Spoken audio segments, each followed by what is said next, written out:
ही पूर्वपरीक्षा वस्तुनिष्ठ प्रकारची म्हणजे तुम्हाला काहीच लिहायचं नाही. बहुपर्यायी प्रश्न आहेत, नकारात्मक गुणपद्धती आहे आणि पात्रता चाचणी आहे. हे वस्तुनिष्ठ स्वरूप जेव्हा परीक्षेचं असतं, तर तुमच्याकडनं जी कुठली एक्झाम घेणारी एजन्सी किंवा संस्था असते, तिची काय अपेक्षा असते? तर तुमच्या अभ्यासामध्ये अचूकता आणि नेमकेपणा असायला पाहिजे. म्हणजे ऑब्जेक्टिव्हिटी ज्याला म्हणतात म्हणजे. तिथं संदिग्धतेला 2 पैकी चालेल का? किंवा दुसरं उत्तर दिलं तर चालेल का? ह्याला काहीच वाव नाहीये म्हणजे. ओके. बहुपर्यायी असं म्हटलंय.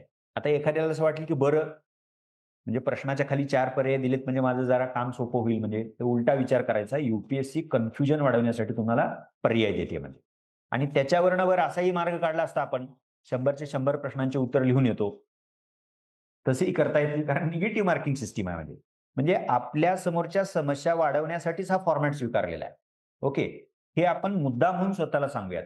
भीती घालण्यासाठी नाही, पण त्या परीक्षेची जी काही काठिण्य पातळी आहे ती समजावी आणि त्यात जे म्हणजे याला काय प्रकारची स्पर्धात्मकता आहे तिथं आहे, स्पर्धा आहे, तिचं स्वरूप काय ते समजण्यासाठी आपण हे बघूयात मध्ये. मग आता जर असं स्वरूप असेल वस्तुनिष्ठ, बहुपर्यायी, नकारात्मक गुणपद्धती आणि पात्रता, म्हणजे त्याच्यात पात्र झाल्याशिवाय पुढे जाताच येत नाही ना आपल्याला. आपला मार्गच तिथं आहे म्हणजे. म्हणजे खुंटतोच म्हणजे आपण जर पात्र झालो नाहीत, आपला मार्गच खुंटतो म्हणजे. म्हणून हे जे काही या अर्थानं निर्णायक महत्त्व आहे या पूर्व परीक्षेचं, ते आपल्याला जाणून घ्यायला लागतं. हा पहिला भाग.